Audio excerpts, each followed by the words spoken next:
Hey guys, and thank you for tuning into my channel. The topic for today is going to be our 2022 budget.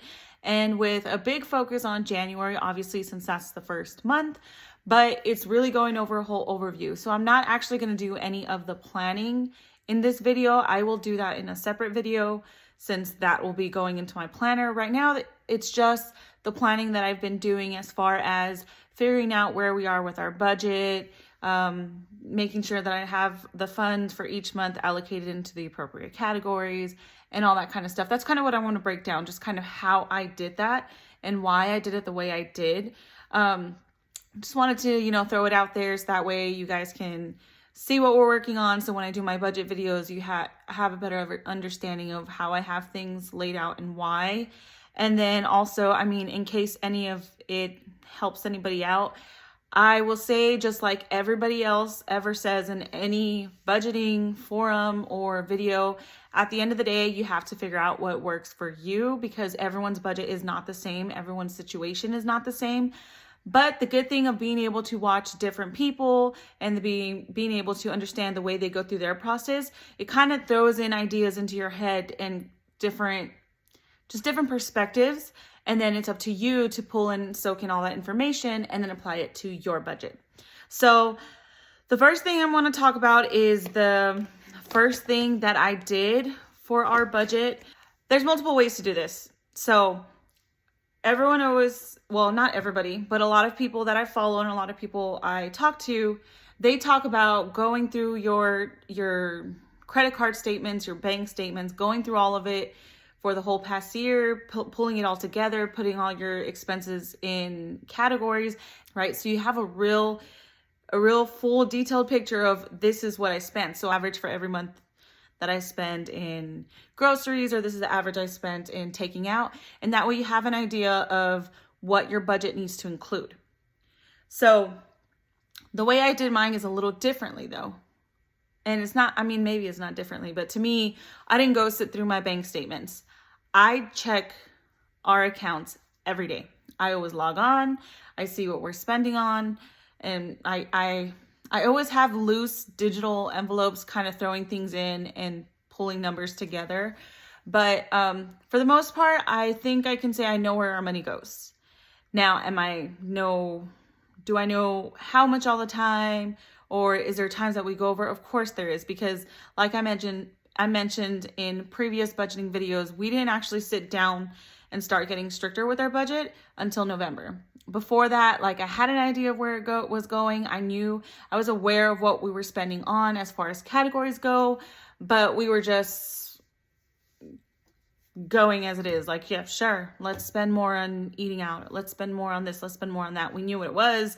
We weren't tracking it. And so the biggest problem with that, though, is I felt like we weren't, I can't say we were in control. I can't say we were completely out of control, but we were a little bit out of control.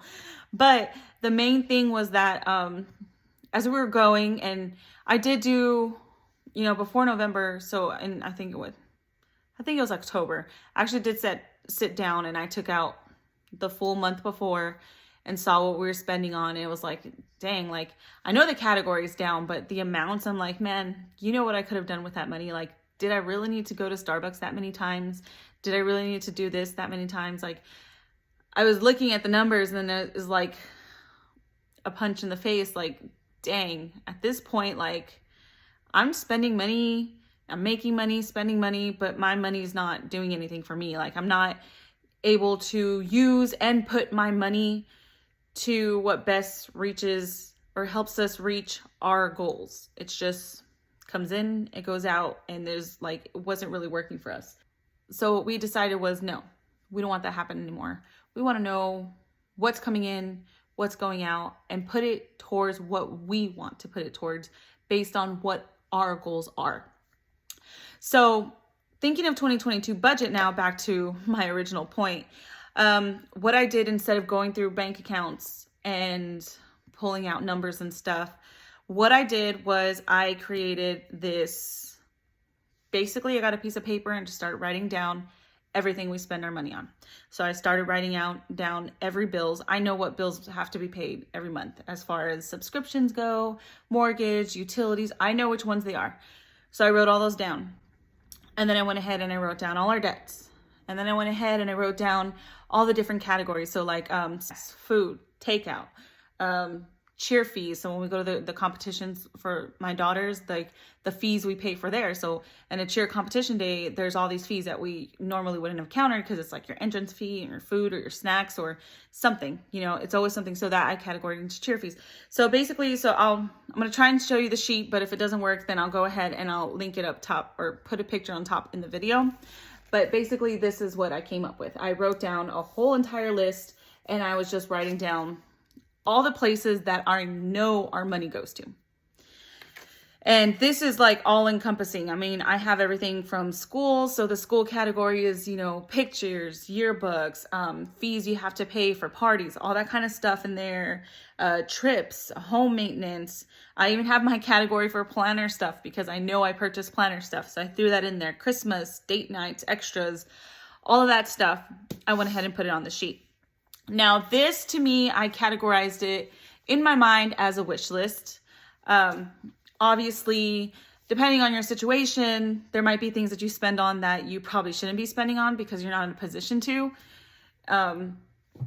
Or maybe it doesn't matter. Maybe you can, but this is stuff that you know you spent on, you know? So to me, this is the wish list. This is all the stuff that I know our money goes to. How much, whatever, that's irrelevant. Right now, this is just our whole wish list, shopping list, whatever you want to call it, of expenses. So I went ahead and I did that. Now the next thing I did is I got, I have these dot pens, and there's different versions of them. I don't, Ohuhu, I think is the brand that I have, but basically I went with 5 different colors of these, and then I categorized all this stuff. So the categories I have are monthly bills, which is everything that has to be paid monthly. So first thing I put on there was mortgage, but that one I was back and forth, like, do you throw that under debts or you throw it under monthly? I put it under monthly because it's not something you can kind of play around with as much. Like, it needs to be paid, and the amount that needs to be paid. Like, that one I ended up putting under monthly. So it was mortgage, subscriptions, gym memberships, security systems, utilities, our phones. On monthly, I put my book of the month, and that one technically I guess can fall under just extra spending or maybe in a sinking fund or somewhere else. But for me, I know I'm going to stay in book of the month because I do enjoy reading and I enjoy getting a book every month. And I already have the subscription and it comes out automatically. So I put that under monthly bills, but those I put a green dot on. So all those I put a green dot on. And the next category I had was debts. So anything that was a debt, I went ahead and I put a blue dot on it. And I just went ahead down the list, and everything that is a debt that I need to pay back, blue dot. The next one was yearly. So that one I did in pink. And that one, what I went ahead and what I did is I went ahead and went down the list and looked at everything that has to be paid either yearly or twice a year or whatever the case may be. And I say that because things like my Amazon Prime membership, Costco, Sam's, our car insurance. So car insurance, you know, that's 6 months, right? So that's more than yearly, but it's thrown in the yearly category where it's something that's a bill, but you don't pay it every month. So I did all those in pink. And then in purple, I put all my spending categories. So to me, the spending categories are categories that we spend on that are not extras. You know, they're not stuff that's easy to cut out. It's stuff that we consistently spend on every month that I know I have to budget for. So that under spending, I put stuff like household goods, I put groceries, I put takeout or eating out. And that one, if you talk to people, there's some people who say until you're debt free, until you're financially secure, you shouldn't go out to restaurants. But as much as I would like to believe that, and I would like to say, you know, until we're exactly where we want to be, we're not going to get takeout. That would be a lie, because my daughters have practice throughout the whole week. We come home late. We work all the time. Sometimes we're too exhausted or we don't have the time to cook, so we're going to pick up something. And I feel like although it's nice to say that you shouldn't eat out until you have your debt all your debt paid and you're financially where you want to be, the reality is that I know even if I say, no, let's not do it, there's going to be a time where it's going to happen. And to me, I rather put it on there as something that I know is going to happen and budget for it than not budget for it. Try and be real like, no, I'm not going to eat out. I'm not going to do this. And then it's 9:00 at night. We're getting out of my daughter's practice. We're hungry. I'm exhausted. And I'm like, let's go pick something up. Now that situation, since I didn't account for it because I tried to be strong and tried to say I wasn't going to do it, then that just throws off my budget because it's something I didn't budget for it. And now I have to go figure out where I'm going to get those funds from. So that is why it is under our spending, because I know it's going to happen. Now there's flexibility on the amounts we spend, obviously. So if I have a budget and I know like, okay, let's only spend this much on eating out as opposed to just going, free reign and spending whatever, then that can dictate, where we go. So instead of maybe ordering Wingstop, we'll go pick up McDonald's or go pick up Taco Bell or something like that. You know what I'm saying? Like, that's just an example of how I know it's going to happen. And I don't think I can say we're not going to do it, but I can limit it and watch the amount and be like, okay, if it happens, we're going to contain ourselves and stay to this though. So that's why that's under spending. And then the last category is things that I consider or considered would fall under like sinking funds. And so that is like Christmas, birthdays, beauty stuff like haircuts, or if I get my eyelashes done. I don't do them that often. I want to do them more. I don't do them that often though, but I really enjoy them. So I want to consider that when I'm thinking of my budget. Home maintenance and all that kind of stuff. All those sinking fund kind of things are like, those to me are like stuff that, so the difference between spending and those sinking funds is this. Spending is what I know for sure we're going to spend every month.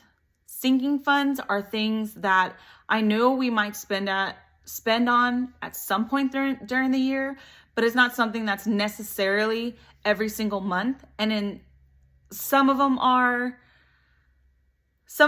but maybe not all of them are like a set amount. But it's money that I know I'm going to end up spending, so I want to start putting away towards that. So when I do decide to go get my eyelashes done, it's not a big deal. I have the money in that sinking fund. That's kind of where my thinking was when I was putting down my marks. So that's why I did it that way. And so this was just my starting point, just so I can get a picture of like, this is what we're spending our money on. And it's an insane list. If you saw, it's an insane list. There's a lot of stuff on there, but this is being honest with ourselves on where I know that our money has gone. So I went ahead and did that. The next thing that I did, and I have a little breakdown that I'm trying to reference. Okay, so the next thing that I did was find out totals. So totals, I had to find out, what our income usually is, which that I pretty much have a handle on. My husband is the one who his paychecks vary a little bit more. If he does more overtime, then his paycheck's more. If he just does base, they're less. If he misses a day and doesn't have vacation, then it's less than what it would actually be at that point. But what I did with his is, so mine, I was able to income, put it, I know what I make, bam, that's down. His, I kind of went back and looked at his direct deposits and looked at what the average was.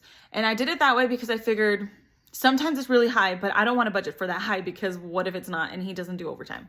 And sometimes it's a little bit lower, but that doesn't happen as often.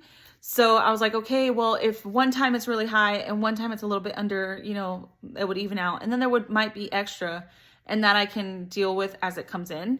But I'll just go with the average of what it was. So I went with the average of his pay. I went with my pay, and then I got, okay. And I'll end up, let me pull it up so that I can talk about it as I'm going through it. And I'll go ahead and I'll add it up there. So it should be up there now because while I'm editing it, I put it there. The Excel spreadsheet that I went through. So I don't like to track my budget in Excel because I'll make the file, leave it there and not look at it again. I like to look at my budget planner because I pull that out more. But this is just easier as far as calculations go and all that, to draw it out for the year and the template for the month, and then I'll adjust it on my planner as I go. So yeah, the way top, as you can see, the first thing I did was I put our monthly salary and I broke it down. I went ahead and blocked out the numbers because I don't really want to be sharing our salary, but I kind of wrote down the categories and those are there. So that shows me the total that we have to spend per month on average. Obviously, there's some months where I get paid weekly. So if there's 5 Fridays, then I'll get an extra check that month. He gets paid bi-weekly. So sometimes there's, I think like 2 or 3 times in the year, he'll get 3 checks in 1 month. That's not included. This is just based off 4 weeks. So that's 4 checks of mine, 2 checks of his. That's the average. That's what I included for that. So on the far left, what I decided to do was put our monthly bills. And the way I broke this down is I put the bill, the date, and the amount. And then what I did for those are the ones, if you remember, as I mentioned, those are the ones that they have to be paid every month. So their subscriptions or their utilities or their mortgage, those are on there. I went ahead and left the spot so I could put the due dates, and then I put the amounts. So that was the next step I did, which was getting amounts. So I had to go through and get amounts. But most of those in my planner, I already had those amounts because they haven't changed. So I went ahead and added those amounts. And then on the way bottom, I was able to put the total that our monthly bills come out to. And then to the right that's the next block that I did. And the reason that was the next block is because those are our debts. And those are stuff that I don't put them under the monthly bills, even though they're due monthly, but those are debts. And those are a whole different category in my budget because I'm working on and working through the debt snowball right now. So that's the original link for this Excel sheet. It has the section where you put every single debt, the balance due on them, the interest rate on them, and what your monthly payment is. And then you're able to customize the order in which you want to pay them, or a little bit lower where it says strategy, you can change that. There's a drop down and you can change the method. So if you want to do high interest first, if you want to do low balance first, or if you want to go through your custom, you can do your custom first. I did my custom first. So that's why I have them numbered on the side. And then monthly payment, that's the amount that you're going to throw towards your debt. So that's why in the other sheet that I was doing, I'll go back to that now. That's why in this sheet, I have that as a different category because that total there on the bottom, which, I mean, I'll go ahead and share that, $2,144.56. That is the amount that I'm going to put towards debt every month.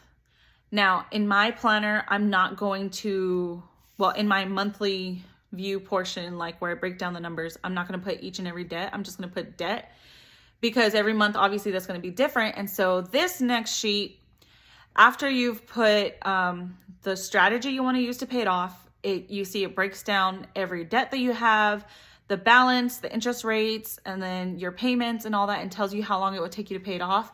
And then the bottom portion here that looks like a diagonal, whatever you want to call it, it shows what each payment should be each month to pay off those debts in the strategic way that I calculated.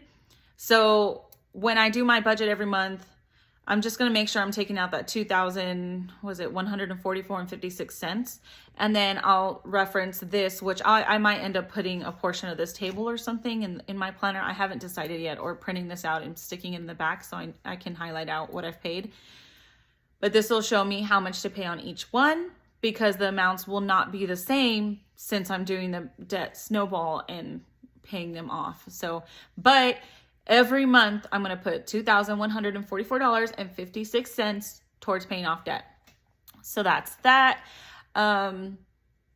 Yeah, so here I just went ahead and I put all the debts and I put the amounts and just figured out how much I should be putting out towards there. And so the first time I did it, I just put the minimum payments and then that was my total. And I did that first because I have to do the other 2 categories before I figure out what I could throw extra towards debt. And so the bottom left is my spending.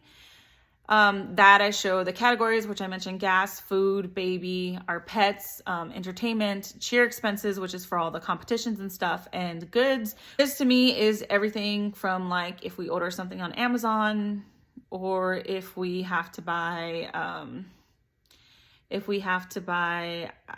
laundry soap or anything that's not food, is not gas, that basically falls under good. And then entertainment would be like movies and all that kind of stuff.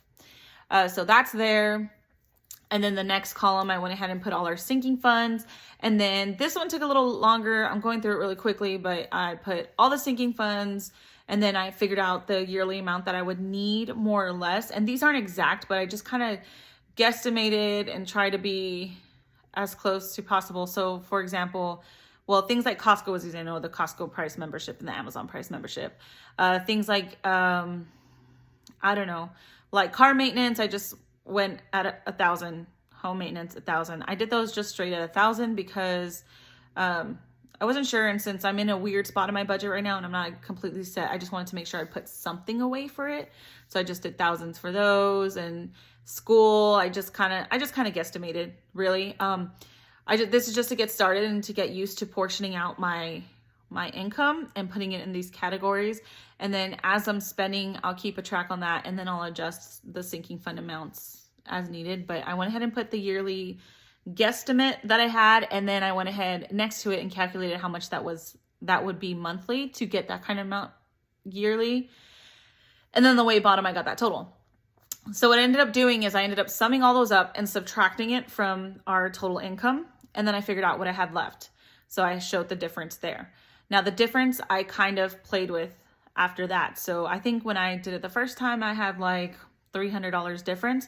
So I'm like, okay, cool. $300 difference. That means that's $300 extra dollars that I could put towards debt. So I put the 300. And then I was looking at it again, and then I was like, okay, well, maybe I don't need, I think I had put higher for food or something. I was like, maybe I don't really need to spend that much because I have all this debt and I want to pay it off. So let me lower that one a little, put that. And then I adjusted sinking funds as I looked at it a second time. And having the equations and the formulas already connected, it was automatically adding and subtracting as I edited. So I did that. And then the next thing I went ahead and did at that point, which I'll talk about more when I do my video, is I went and I set up a mock for the first month, which is January. So which is the budget that I'm ultimately working on. I put everything on there, and then the bottom I put debts and sinking funds, because I don't need to break those out because those I already know and I'll have separate. This will be just my main sheet. And the way I did this is I did it by paycheck. Now I have some buffer in my checking account, so there's a little bit of flexibility there, but I wanted to make sure that in case anything happens or whatever, that I know that I'm having enough to pay off the bills as they're due, and then that I'm putting out and portioning per paycheck, which ends up being every Friday. So it's not that crazy, but to me, I just like having a little bit more control of seeing it come in and seeing it go out and being able to calculate that way. So I went ahead and I broke it down per every Friday. So it's broken down every Friday. And then I put how much I get. So the first Friday, even though my husband's check comes in the first Friday, it ends up being the 7th, but I put his check on the 7th because I'm doing it by Fridays. So by that Friday, the 7th, I have my total that I would get that day. And then the next Friday is the 14th, and that one I get paid and he gets paid. So I have that total there. And then I did the next one. So the next one, I think I get paid. And then the next one, me and him both get paid again. So I put those amounts, and then I broke it down.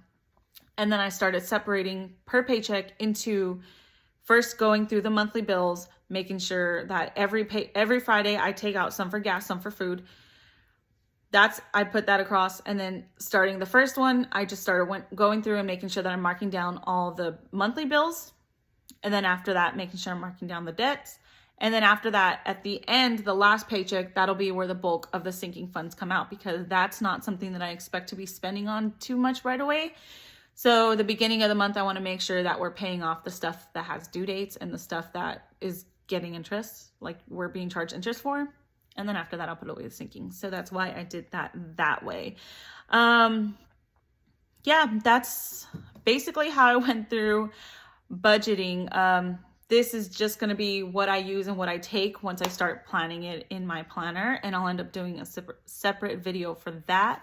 But this is just where I did the numbers and where I did the figuring out and where I separated into categories and just wrapped my head what our budget's going to look like for 2022 for January, and then started working on the debt snowball. And that was the main thing that started, is that I was like, okay, let's start the debt snowball, but I can't do a debt snowball until I know how I'm breaking down my paycheck and how much I'm going to start putting towards debt. Which leads me to another point. I have sinking funds in here, and I've heard different things when it comes to sinking funds. I've heard people say, so universally and around through everyone always says, sinking funds is not saving. That's money that's already spent. Cool. I agree. That's money that I know is going to be spent. But then again, I've heard other people who say that or don't say that. And then they turn around and say, well, you shouldn't start sinking funds until you've paid off all debt. And where I guess I kind of struggle with accepting that is that I agree, you're being charged interest on your debts, and it'd be good to pay those off and not pay as much interest. However, everything I have marked down is stuff that we spend. Like, we're gonna spend it. And I feel like when I'm doing the sinking funds, I'm not doing a savings account. It's money that's already spent and money that we're already spending in our budget.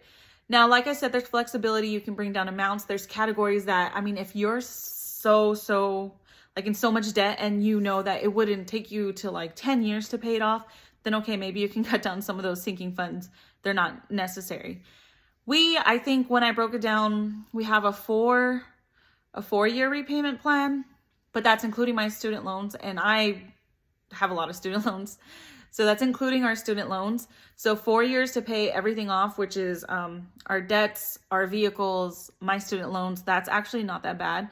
So I don't feel like I need to cut everything out and just live bare minimum, because I don't think I'd be able to. I don't really have the willpower, and it's not that bad. Like, I'm still making payments. I still cut down the amount of interest exponentially, calculating it out, because I did it with the base payments, like the minimum payments, and I saw the amount of interest, and I think at one point it was like at like $70,000 of interest that I would have to pay.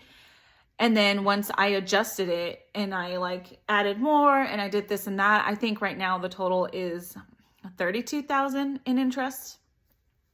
That's still not great, and I would prefer it be like nothing in interest. But we have 2 vehicles and I have student loans.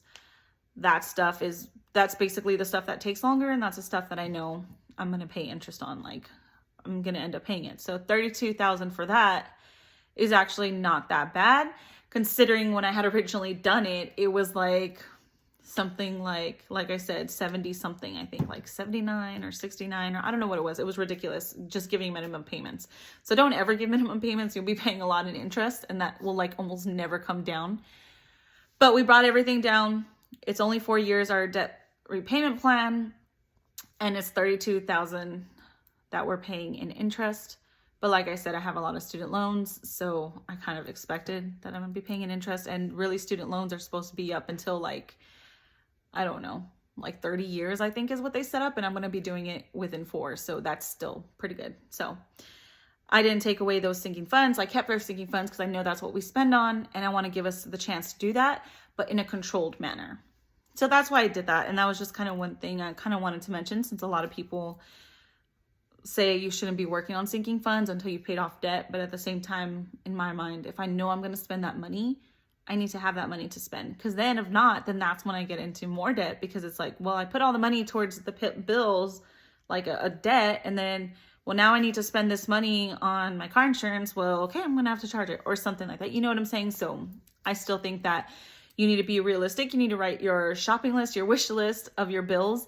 There's a few things that you might be able to cut off. I think there was some things that I cut out that was like, okay, you're being extra. You really don't need to spend on that. Yes, I've done it before, but you really don't need to include that in there. So I took some things out, or I bunched some together, and then I went ahead and budgeted that way, or did the rough draft that way. So yeah, that's all I really kind of wanted to talk about. Just kind of talk about how I went through our budget, how I started planning for 2022. The main driver for all of this, like I mentioned, was our debt repayment, because that's what our main focus is right now. So it's debt repayment and then just having control over money. And then that just led into figuring out how much I want to start putting into the different categories in our budget. And then I went from there. So this is all obviously the wish list, and it's obviously going to change monthly, you know, because with debt snowball, once things paid off, all that's thrown into the next one. So the amount I pay for that's different the next month, and that's going to keep happening. And then obviously I'll keep evaluating as we go. So if there's a sinking fund that I keep throwing all this money into and we're not really using it as much, I'll pull back, take out that money and allocate it somewhere else. And then another thing is, another reason it'll change is because, like I mentioned, sometimes his checks are higher. Sometimes I have that extra paycheck or whatever the case may be. And we pay everything with our card and then we get points for it. So it's dollar cash back. That's not included in the budget. So stuff like that will just be opportunity to throw in more towards debt and then pay it down hopefully a little bit quicker. But this was just the base plan, the bare minimum. And then, I mean, also in 4 years, I mean, I'm hoping there's a few promotions within there. So obviously that would change the amounts also. But this is just where we stand right now, what we spend on right now. This is where we are. So, yep, I really hope you enjoyed tuning in and listening to about how we did our budget. Like I mentioned, it's different between different people. So it's good to just kind of hear, you know, how other people do it, and then just kind of listen, take in, and incorporate what works for you. One thing I wanted to mention is at the time of this recording, I have 17 subscribers. I'm so excited. I never thought I would have that many. I mean, I know you guys bear with me. Sometimes I get busy. I'm not able to post a video, but I'm trying to do better at that. It's just, you know, trying to get all my life together. So it's not just budget, it's our life. We're just trying to get it together.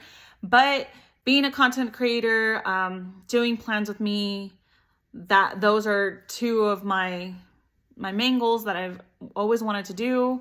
The other one, like I've mentioned before, is to open a sticker shop, and that I'm hoping will be coming in January of 2022. So next month. But yeah, I have 17 subscribers, so I'm very, very excited. If you haven't already, please hit subscribe. I would really love to hit 20 by the end of the year. That would be so great. I think there's some time still for that to happen. So if you're able to, please hit subscribe. You can also follow me at Plan with Soto on Instagram. Yeah, so just look out for the next budget video, and I'll actually break down and work more with numbers. But thank you for joining. Bye, guys.